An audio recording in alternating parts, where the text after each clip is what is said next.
नमस्ते छात्रों, मेरा नाम भारती है। मैं विल्लीवाकम बाबा नगर में स्थित saint John's matric higher secondary school की हिंदी अध्यापिका हूँ।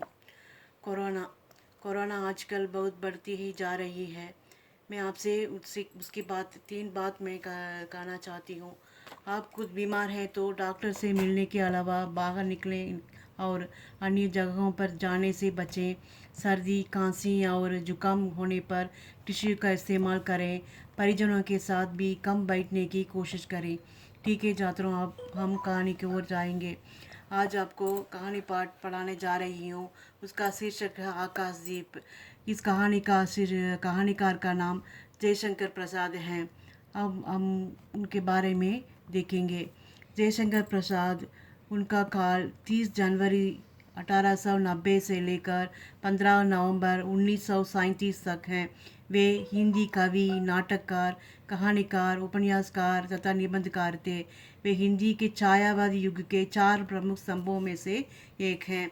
उन्होंने हिंदी काव्य में एक तरह से छायावाद की स्थापना की, जिसके द्वारा कड़िबोली के काव्य में न केवल कमनीय माधुर्य की रससिद्ध धारा प्रवाहित हुई, बल्कि जीवन के सूक्ष्म एवं व्यापक आयामों को चित्रण की शक्ति भी संचित हुई और कामायनी तक पहुंचकर वह काव्य प्रेरक शक्ति काव्य का रूप में भी प्रतिष्ठित हो गया।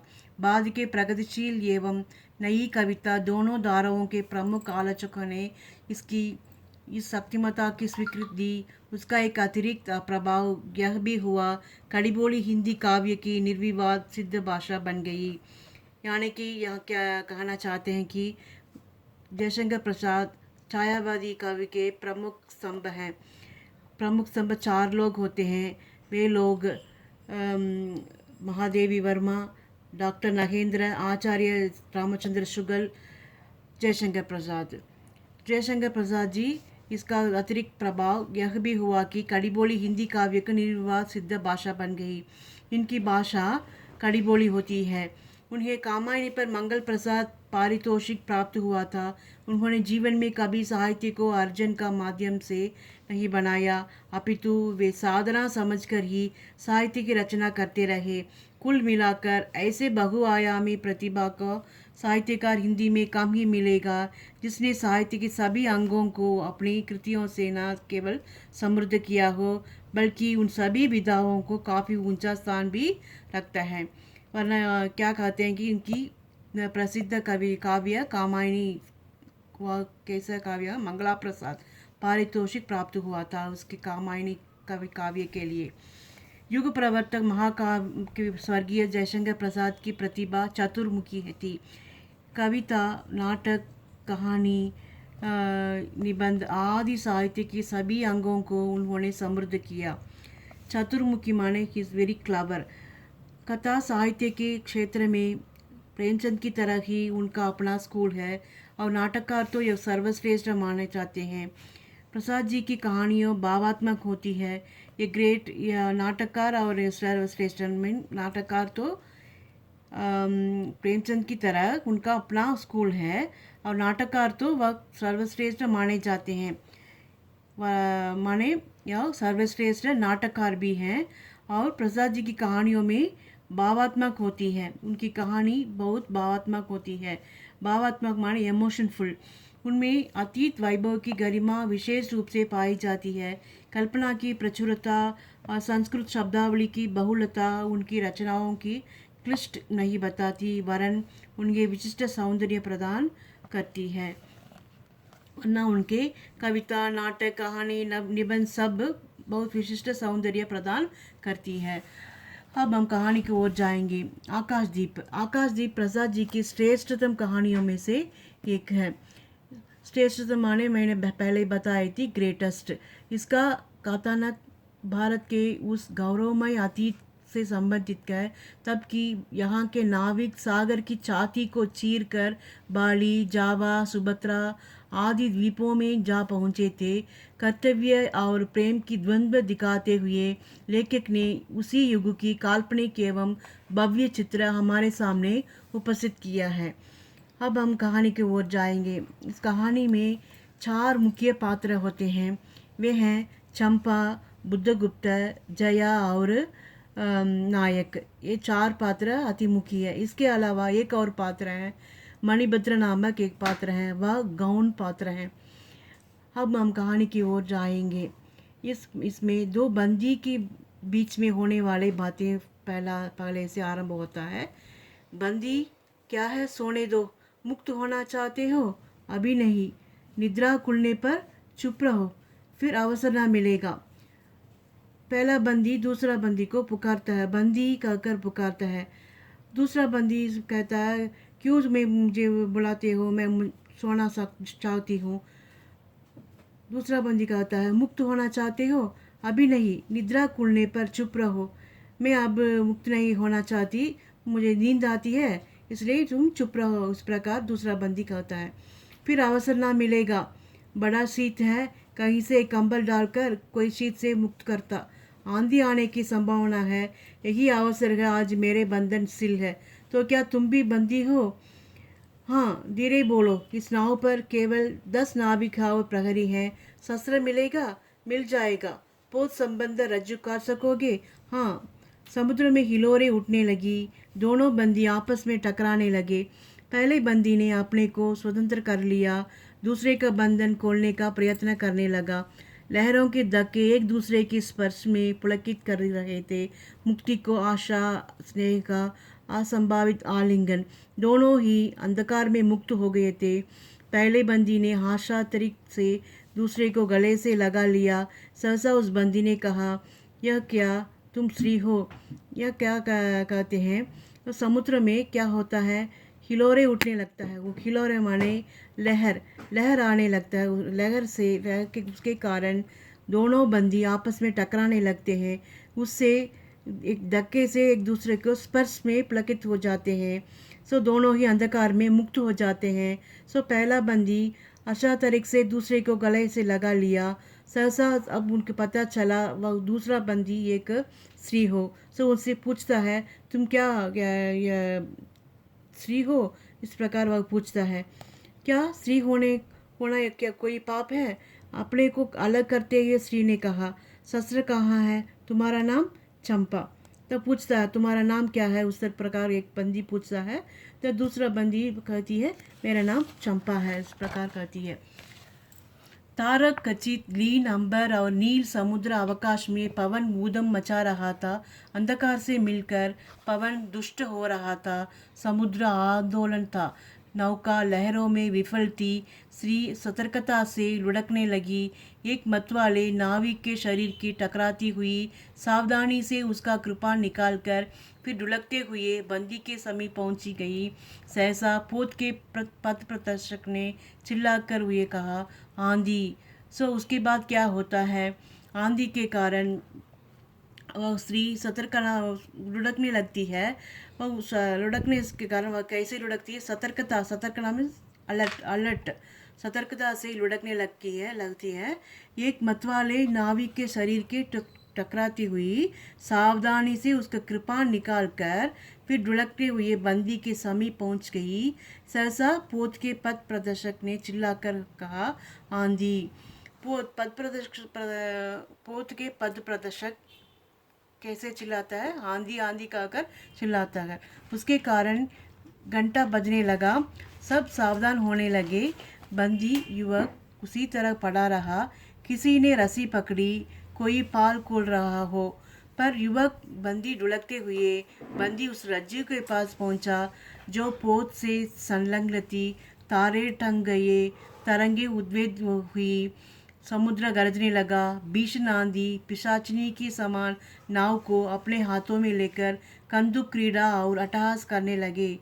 यानी कि तूफान के कारण भीषण आंधी पिशाचिनी के समान नाव को क्या करती है? हाथों में लेकर कंदुक क्रीड़ा और अट्टहास करने लगती है। एक झटके के साथ नाव स्वतंत्र थी। उस संकट में दोनों बंदी किलकिलाकर हंस पड़े। आंधी के हाहाकार में उसे कोई न सुन सका। अब दूसरा बिंदु देखेंगे। अनंत जलनिधि में उषा का आलोक फूट गया। सुनहली किरणों और लहरों की कोमल सृष्टि मुस्कुराने लगी। सागर शांत था। नाविकों ने देखा, पोत का पता नहीं, बंदी मुक्त है। नायक ने कहा, बुद्धगुप्त, तुमको मुक्त किसने किया? कृपाण दिखाकर बुद्धगुप्त ने कहा, किसने, इसमें क्या कहते हैं, अनंत जलनिधि में, जलनिधि माने सागर, उस सागर में उषा का आलोक फूट गया। उषा माने सवेरे, सवेरे हो गया।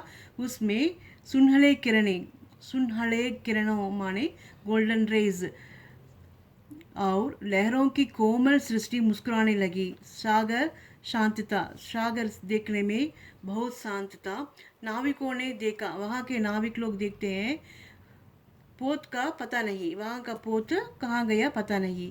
बंदी मुक्त हो गया ना, उसका नायक, पोत का नायक पूछता है कि किससे, बंदी से। उस बंदी का, एक बंदी का नाम बुद्धगुप्त, उससे पूछता है, बुद्धगुप्त तुमको मुक्त किसने किया? कृपाण दिखाकर बुद्धगुप्त ने कहा, इसने। उसके पास, बुद्धगुप्त के पास एक कृपाण था, उसे दिखाकर वह नायक से कहता है, इसने मुझे मुक्त किया कहा। नायक ने कहा, तो तुम्हें फिर बंदी बनाऊंगा। फिर नायक ने कहता है, तुम्हें फिर से मैं बंदी बना लूँगा। किस लिए? पोताध्यक्ष मणिभद्र अतल जल में होगा। नायक, अब नौका का स्वामी मैं हूँ। तुम जलदस्यु? बुद्धगुप्त, कदापि नहीं, चौंक कर नायक ने कहा, और अपनी कृपाण टटोलने लगा। चंपा ने इसके पहले उस पर अधिकार कर लिया था। वह क्रोध से उछल पड़ा। तो तुम द्वंद्व युद्ध के लिए प्रस्तुत हो जाओ, तो विजयी होगा और स्वामी होगा। इतना वह बुद्धगुप्त ने कृपाण देने संकेत किया। चंपा ने कृपाण नायक के हाथ में दे दिया। भीषण घात प्रतिघात आरंभ हुआ। दोनों कुशल, दोनों त्वरित गति वाले थे। बड़ी निपुणता से बुद्धगुप्त ने अपना कृपाण दांतों से पकड़कर अपने दोनों हाथ स्वतंत्र कर लिया। चंपा भय और विस्मय से देखने लगी, यानी कि दोनों के बीच में वार होने लगी। दोनों किसमें किसकी विजयी होने जा रही है, उसे वह चंपा देख रही थी। चंपा भय और विस्मय से देखने लगती है। नाविक प्रसन्न हो गए, परंतु बुद्धगुप्त ने लाघव से नायक का कृपाण वाला हाथ पकड़ लिया और विकट हुंकार से दूसरा हाथ कटी से डाल उसे गिरा दिया। दूसरे ही क्षण प्रभात की किरणें में बुद्धगुप्त को विजयी कृपाण उसके हाथों में चमक उठा। नायक की कातर आंखें प्राण भिक्षा मांगने लगी। इसमें क्या हुआ? बुद्धगुप्त ने कहा, बोलो अब स्वीकार है कि नहीं? बुद्धगुप्त उन्हें जीत लिया। किसे जीत लिया? नायक को जीत लिया, उनको अपने वश में ला लिया। मैं अनुचर हूँ, वरुण देव की शपथ, मैं विश्वासघात ना करूँगा। बुद्धगुप्त ने उसे छोड़ दिया। चंपा ने युवक जलदस्यु के समीप जाकर उसके क्षतों में अपनी सिंह दृष्टि को और कोमल करों से वेदना विहीन कर दिया। बुद्धगुप्त के सुगठित शरीर में रक्त बिंदु विजय तिलक कर रहे थे। विश्राम लेकर बुद्धगुप्त ने पूछा, हम लोग कहाँ होंगे? इसमें क्या होगा? बुद्धगुप्त की जीत हो गई। वह अनुचर कहता है। वह कौन अनुचर कहता है? नायक उन्हें अपने को अनुचर कहकर उनसे विश्वास मैं नहीं करूँगा, मुझे छोड़ दो, इस प्रकार उससे भिक्षा मांगता है। उसका बुद्धगुप्त के सुगठित शरीर पर रक्त बिंदु विजय तिलक कर रहे थे। विश्राम लेकर बुद्धगुप्त ने पूछा, हम लोग कहाँ होंगे? बालद्वीप के दूर, बहुत दूर, संभवतः एक नवीन द्वीप के पास, जिसमें अभी लोगों के बहुत कम आना जाना होता है। सिंघल के वणिकों का वहाँ प्राधान्य है। कितने दिनों में हम लोग यहाँ पहुँचेंगे? अनुकूल पवन मिलने पर 2 दिन में, तब तक के लिए खाद्य का अभाव न होगा। खाद्य माने खाने के पदार्थ। सहसा नायक ने नागरिकों को दांत लगाने की आज्ञा दी और पतवार पकड़कर बैठ गया। बुद्धगुप्त के पूछने पर उसने कहा, यहाँ एक जलमग्न शैलखंड है, सावधान न हो रहने से नाव के टकराने का भय है। शैलखंड माने रॉक ब्लॉक। इस पर यहाँ उसका मतलब पतवार पकड़कर बैठ गया। बुद्धगुप्त के पूछने पर उसने कहा, यहाँ एक जलमग्न शैलखंड है, सावधान ना रहने से नाव का टकराने का भय होता है। अब हम तीसरा बिंदु जाएंगे। तुम्हें उन लोगों ने बंदी क्यों बनाया? इस प्रकार किससे पूछता है? चंपा से बुद्धगुप्त पूछता है। मणिभद्र के पास वासना से। तुम्हारा घर कहाँ है? जाह्नवी तट पर, चंपा नगरी के एक क्षत्रिय बालिका हूँ। पिताजी इसी मणिभद्र के यहाँ प्रहरी का काम करते थे। माता का देहासन हो जाने पर मैं भी पिताजी के साथ नाव पर ही रहने लगी। 8 बरस से समुद्र ही मेरा घर है। तुम्हारे आक्रमण के समय मेरे पिताजी ने 7 दस्युओं के मारकर जल समाधि ली। 1 मास हुआ मैं उस नील नभ के नीचे नील जलनिधि के ऊपर एक भयानक अनंतता में निस्सहाय हूँ, अनाथ हूँ। मणिभद्र ने मुझसे एक दिन घृणित प्रस्ताव किया। मैंने उसे गालियाँ सुनाई। उसी दिन से बंदी बना दी गई। चंपा रोष से जल रही थी। सो इसमें क्या कहना चाहते हैं कि दैट बुद्धगुप्त एक वो कौन था, वह दस्यु था, समुद्री दस्यु था। चंपा कौन थी, वह एक क्षत्रिय बालिका थी। उसके पिताजी मणिभद्र के यहाँ प्रहरी का काम करता था। वो चंपा के माता मर जाने के बाद वह पिताजी के साथ नाव पर ही रहने लगी। 8 वर्ष बीतने के बाद समुद्र ही मेरा घर है, उस प्रकार वह उनसे कहती है। किससे? दस्यु से। कौन दस्यु? बुद्धगुप्त। 1 मास हुआ मैं उस नील नभ के नीचे नील जलनिधि के ऊपर एक भयानक अनंतता में निस्सहाय हूँ, अनाथ हूँ। वह कहती है मैं अनाथ हो गया हूँ अब। मणिभद्र से मुझसे एक दिन घृणित प्रस्ताव किया। मैंने उसे गालियाँ सुनाई। उसी दिन से बंदी बना दी गई। चंपा रोज से जल रही थी। क्या मणिभद्र एक पात्र है ना, वह क्या करता है, वह उस पोत का मालिक था। वह चंपा के साथ बुरा व्यवहार करने लगा। उसके कारण चंपा क्या करती थी, उसे गालियाँ सुनाई थी। उसके कारण उसे बंदी बना लिया मणिभद्र ने। इस प्रकार वह कहकर वह रोष से जल रही थी। मैं भी ताम्रलिप्ति का एक क्षत्रिय हूँ चंपा, परंतु दुर्भाग्य से दस्यु बनकर जीवन बिताता हूँ। अब तुम क्या करोगे? मैं अपने अदृष्ट को अनदृष्ट ही रहने दूंगी, वह जहाँ ले जाए। तो क्या ये बुद्धगुप्त क्या कहता है? मैं भी एक ताम्रलिप्ति का एक क्षत्रिय हूँ। समय के कारण मैं दुर्भाग्य से दस्यु मैं बनकर अपना जीवन बिताता हूँ। चंपा की आंखें निस्सीम प्रदेश में निरुद्देश्य से थी। उनमें किसी आकांक्षा को लाल डोर न थे। धवल अपांग में बालकों के सदृश विश्वास था। हत्या व्यवसायी दस्यु भी उसे देखकर कांप गया। उसके मन में एक संपूर्ण श्रद्धा यौवन की पहली लहरी को जगाने लगी। समुद्र वक्ष पर विलंबमयी राग रंजित संध्या तिरकने लगी। चंपा के असम्यत कुंतल उसकी पीठ पर बिखर लगी। कुंतल माने केश, उसका केश पीठ पर बिखरते हैं। दुर्दांत दस्यु ने देखा अपनी महिमा में अलौकिक एक वरुण बालिका। वह विस्मय होकर अपने हृदय टटोलने लगा। उसे एक नई वस्तु का पता चला, वह थी कोमलता। उसी समय नायक ने कहा, तुम लोग द्वीप पहुंच गए। बेला से नाव टकराई। चंपा निर्भीकता से कूद पड़ी। मांझी में उतरे। बुद्धगुप्त ने कहा, जब इसका कोई नाम नहीं था तो हम लोग इसे चंपा द्वीप कहेंगे। चंपा हंस पड़ी। वे लोग चंपा द्वीप में उतरे। वो बुद्धगुप्त कहता है, इसमें इसका नाम नहीं है तो मैं इसका नाम चंपा द्वीप रखूँगा। इस प्रकार कहती है। उसके लिए चंपा हंसती है।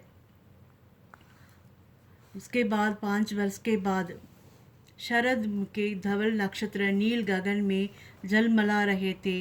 चंद्र की उज्जवल विजय पर अंतरिक्ष में शरद लक्ष्मी ने आशीर्वाद के फूलों और खीलों को बिखर रहे थे। चंपा द्वीप के एक उच्च सौध पर बैठी हुई तरुणी चंपा दीपक जला रही थी। बड़े यत्न से अब्र की मंजूषा में दीप धरकर उसने अपनी सुकुमार उंगलियों से डोरी खींची। यह दीपाधार ऊपर चढ़ने लगी। भोली भाली आंखें उसे ऊपर चढ़ते बड़े हर्ष से देख रही थी। डोरी धीरे धीरे खींची गई। चंपा की कामना थी कि उसका आकाशदीप नक्षत्रों के हिलमिला जाए, किंतु वैसा होना असंभव था। उसने आशा भरी आंखों फेरा दिया। सामने जलराशि के रजत श्रृंगार था। वरुण बालिकाओं में लहरों, हीरे और नीलम की क्रीड़ा शैलमालाएं बन रही थी और वे मायाविनी चलनाएं अपनी हंसी का कलनाल छोड़कर छिप जाती थी। दूर दूर से दीवारों की वंशी का झंकार उनके संगीत सा मुखरित होता था। चंपा ने देखा कि तरंग संकुल जलराशि में उसके कुंदील का प्रतिबिंब अस्त व्यस्त था। वह अपनी पूर्णता के लिए सैकड़ों चक्कर काटता था। वह अनमनी होकर उठ खड़ी हुई। किसी को पास न देखकर वह जया को पुकारती है। एक श्यामा युवती सामने आकर खड़ी हुई। वह जंगली थी और देखने में जंगली लगती है। नील नभोमंडल में मुख में शुभ्र नक्षत्रों के पंक्ति के समान उसके दांत हंसते ही रहते। वह चंपा को रानी कहती। बुद्धगुप्त की आज्ञा थी, यानी कि बुद्धगुप्त चंपा को रानी कहकर पुकारने को उससे कहता था। महानाविक कब तक आएंगे, बाहर पूछो तो, चंपा ने कहा। जया चली गई। दूरागत पवन चंपा के आंचल में विश्राम लेने चाहता था। उसके हृदय में गुदी हो रही थी। आज न जाने वह क्यों बेसुध थी। एक दीर्घकाय दृढ़ पुरुष ने उसकी पीठ पर हाथ रखकर उसे चमत्कृत कर दिया। उसने फेर कर देखा। बुद्धगुप्त। बावली हो गया। बावली माने पगली, पागल। यहाँ बैठी हुई अभी तक दीप जला रही हो, तुम्हें क्या काम करना है? पगली कहते हैं उसको बुद्धगुप्त। यहाँ बैठी हुई अभी तक दीप जला रही हो, तुम्हें यह काम करना है? श्री रानी देसाई अनंत का प्रसन्नता, क्या दासियों का आकाश दीप जलवाऊं? हंसी आती है। तुम किसको दीप जलाकर पथ दिखलाना चाहती हो? उसको जिसको तुमने भगवान मान लिया है। हाँ, वह भी कभी भटकने हैं, भूलते हैं। नहीं तो बुद्धगुप्त को इतना ऐश्वर्य क्यों हुए देते? तो बुरा क्या हुआ इस द्वीप की अधीश्वरी चंपा रानी? मुझे इस बंदीगृह से मुक्त करो। अब तो बोली, जावा और सुमित्रा का वाणिज्य केवल तुम्हारे ही अधिकार में है महानाविक। परंतु मुझे उन दिनों की स्मृति सुहावनी लगती है जब तुम्हारे पास एक ही नाव थी और चंपा का अनुकूल में पुण्य लाद कर हम लोग सुखी जीवन बिताते थे। इस जल में अगणित बार हम लोगों की तरी आलोकमय प्रभाव में तारिकाओं मधुर ज्योति में तिरकती थी। बुद्धगुप्त, उस विजन अनंत में जब मांझी सो जाते हैं, दीपक बुझ जाते थे, हम तुम परिश्रम से थक कर पालों में शरीर लपेटकर एक दूसरे को मुख क्यों देखते थे, यह नक्षत्रों की मधुर छाया। तो चंपा, अब उसने भी अच्छी ढंग से हम लोग बिछड़ सकते हैं। तुम मेरे प्राण दासी हो, मेरी सर्वस्व। हाँ, नहीं, तुमने दस्युवृत्ति छोड़ दी, परंतु हृदय वैसा ही अकरुण, संतृष्ण और ज्वलनशील है। तुम भगवान के नाम पर हंसी उड़ाते हो। चंपा कहती है, बुद्धगुप्त पहले दस्युवृत्ति था, अब वह उसको छोड़कर अब वो वणिक बन गया, मगर उनका पहला अकरुण, संतृष्ण और ज्वलित गुण, ये सब उनसे नहीं छोड़ा। तुम भगवान के नाम पर हंसी उड़ाते हो, मेरे आकाशदीप पर व्यंग्य कर रहे हो। नाभिक उस प्रचंड आंधी में प्रकाश की एक एक किरण के लिए हम लोग कितने व्याकुल थे, मुझे स्मरण है। जब मैं छोटी थी, मेरे पिता नौकर पर समुद्र में जाते थे। नौका पर क्या कहती है, नाविक उस प्रचंड आंधी में प्रकाश की एक एक किरण के लिए हम लोग कितने व्याकुल थे, मुझे स्मरण है। जब मैं छोटी थी, मेरे पिता नौका पर समुद्र में जाते थे। मेरी माता मिट्टी का दीपक बांस का पिटारी में जलाकर भागीरथी की तट पर बांस के साथ ऊन से टांग देती थी। उस समय वह प्रार्थना करती, भगवान मेरे पथ भ्रष्ट नाविक को अंधकार में ठीक पथ पर ले चलना। और जब मेरे पिता बरसों बाद घर लौटते तो कहते, साध्वी तेरी। इस प्रकार वह चंपा कहती है, प्रार्थना से भगवान ने भयानक संकटों में मेरी रक्षा की है। यह गदगद हो जाती मेरी माँ। और नाविक, यह उसी के पुण्य स्मृति है। मेरे पिता, वीर पिता की मृत्यु के निष्ठुर कारण दलत दस्यु हट जाओ। सहसा चंपा का मुख क्रोध से भीषण होकर रंग बदलने लगा। महानाविक ने उस रूप का ना देखा था, वह टटाकर हंस पड़ा। यह क्या चंपा, तुम अस्वस्थ हो गए जाओगे, सो रहो, कहता हुआ चला गया। चंपा मुट्ठी बांधे उन्मादिनी सी घूमती रही। ठीक है छात्रों, कल मिलेंगे।